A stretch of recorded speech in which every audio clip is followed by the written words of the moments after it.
Le livre du ciel, tome 3. 21 juillet 1900. Sois apaisé, ô doux Seigneur.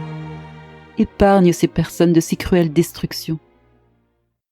Après avoir passé un jour absorbé par le sommeil, au point que je ne me comprenais plus, et après avoir reçu la Sainte Communion, j'ai senti que je sortais de mon corps.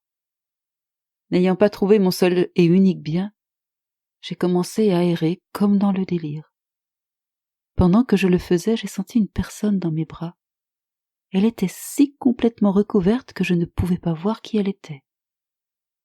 Incapable de résister, je déchirai la couverture et j'ai vu mon tout si ardemment et longuement désiré.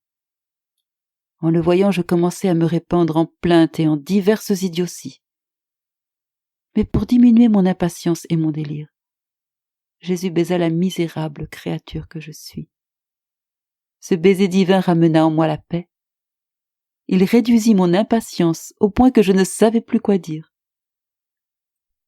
Oubliant toutes mes misères, je me suis alors souvenu des pauvres créatures et j'ai dit à Jésus : « Sois apaisé, ô doux Seigneur. Épargne ces personnes de si cruelles destructions.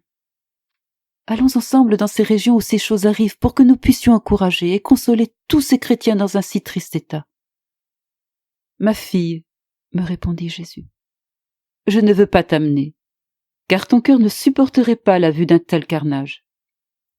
Oh Seigneur, comment peux-tu permettre cela ? Il est absolument nécessaire que je nettoie ces régions, parce que dans ces champs où j'ai semé, il a poussé beaucoup de mauvaises herbes et d'épines qui sont devenues des arbres. Et ces arbres épineux ne font qu'attirer des eaux empoisonnées et pestiférées dans ces lieux. Si quelques épis sont demeurés intacts, ils ne reçoivent que piqûres et puanteurs, de telle sorte qu'aucun autre épi ne peut fleurir.